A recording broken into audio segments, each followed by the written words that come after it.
Okay, we'll try this again. This is kind of a synopsis of everything we talked about. Just kind of wrap it all up, including your sharpening.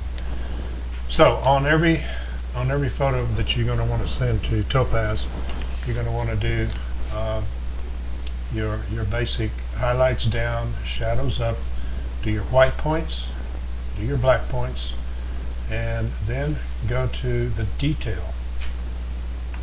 Detail is where sharpening lives. Sharpening comes in a default of 25.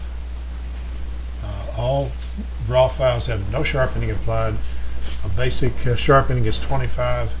The range that typically you will use is 25 to, well, I don't know, it depends on what you're doing, but I typically want to go up to about 70, something like that. Depends on the photograph, and again, you can zoom it in and take a look at it while you're sharpening. This is really not a very sharp photo. I didn't realize how bad it was, but not a good photo, not a good sharp photo to begin with. So take a look at it in 1:1, just 100:1, and if you go all the way to sharpening to the max, then you get kind of a so-so image. You go all the way to the other side, and I'm not getting anything actually. What's going on here? Nothing is happening. Am I masking? Let me see. There we go. Okay. If you go all the way here, it's almost blurry. You go to the right, and you see the sharpening effect taking hold. What you want to do is find a place that'll live. Typically, I like 75 or 80, and I balance that with the luminance. Luminance is where you cut the noise. You use the luminance to cut the noise down. When you bring sharpening up, you also bring noise up.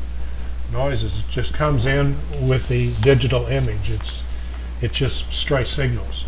When you have a very low light image, a lot of voltage is applied to the sensor, and you get a lot of false pixels that show up, and it's noise. It's like static in an audio recording. When you turn up like an audio recording too high, if there's nothing playing, you get all this kind of a noise, background hum. That's noise. It's in audio. Same thing happens in video. When you crank it up, it gets noise in it, and it shows up as just grainy, especially grainy pictures, and usually in a darker area and in darker photographs. The thing to do to get rid of that is luminance. So whatever your sharpening is, and you do that by eye, whatever your sharpening looks best at, then do luminance to equal 100. 75, then you're going to lose luminance about 25. Now, here's the key to it. What you want to do is avoid any sharpening up here. You don't want to put any sharpening in the sky or in the water. By the time Topaz gets a hold of it, it's going to look awful. So what you want to do, in any way, it looks awful anyway. So what you want to do is hold the Alt key down, masking. Press the mouse key and start going to the right. And you see the sky turns black. Well, wherever it's black, the sharpening will not be applied. So just all you got to do is just go to your masking, hold the Alt key down, run it to the right until the sky or the water, in this case, both, is pretty much excluded. You can have a little bit of clouds maybe or not, but you just want to run the masking so you protect the sky, you protect the water from being sharpened, because believe me, it'll look like crap if you let it go all the way over there. Okay, so I've done that. So lens correctors, this is really, really important here. There's two things here.